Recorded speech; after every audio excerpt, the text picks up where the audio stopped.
What's the secret? I had a great wife.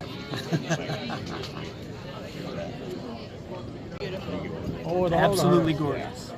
An incredible moment for this Benton County World War II veteran earlier today. That is 100-year-old K.B. Smith of Bella Vista. He was at today's D-Day Remembrance ceremony in Normandy and talked at length with the U.S. Defense Secretary Pete Hegseth and a never-ending number of our men and women and others in uniform. And it was no doubt an honor for them to meet someone like KB, who was quite the story to share about his role in the Allied forces on D-Day. Well, I had the honor to sit down with KB just before he left for France. And tonight on The Good Stuff, the man who is now 100 years old going on 30 has an amazing story to share, a life story that's being celebrated halfway around the world as he remembers those in uniform who gave theirs.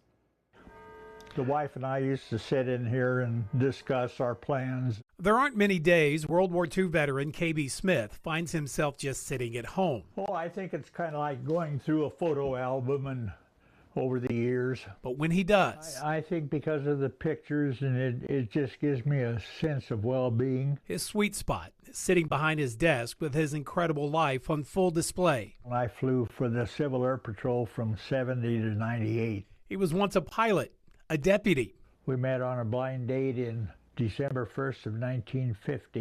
And married to his Nebraska Cornhusker sweetheart, Sue. I think she was elected goddess of agriculture. And who he lost just months ago. She took good care of me, and we had 73 good years together. Just like she did a year ago when they both attended the 80th annual D-Day Remembrance of the Allied forces' attack on the Germans on the beaches of France. On D-Day, I was 6 days into my 19th birthday. After joining the Navy at just 17, he boarded the U.S.S. Satterlee at 18, then led the attack against the Germans. Did you still find yourself in that picture? I'm clear to the back. Less than a week after turning 19 years young. We were the first warship to fire on the French coast up close. Real early, I could look out, opened up the hatch, and I looked out, and I could see the whole horizon, and just in dawn's real early light, and there was nothing but ships.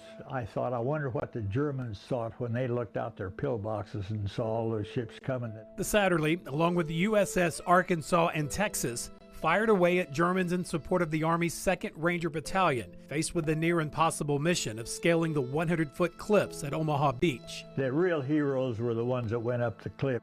It's an historic role he and his shipmates proudly shared through the years. And in 2015, I had a phone call, and it was John Seward from Wisconsin Rapids. And that includes a fellow shipmate he reconnected with 70 years after they helped liberate France. He had kept track of a lot of the sailors that were on board, and I had too.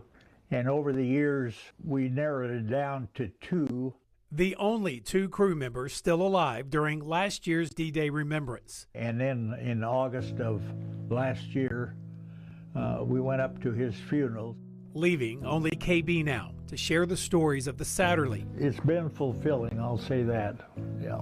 So on the day before his 100th birthday earlier this week, KB once again hopped on a plane to Normandy, France. We'll try to wake him up and celebrate halfway through the flight to Paris. And along with close friend Chuck Hammocky,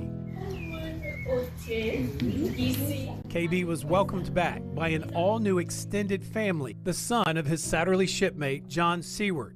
Patrick and his wife Deborah now live in Paris and invited their entire neighborhood to celebrate KB's birthday and his service to country, along with a well-deserved thank you for helping liberate theirs.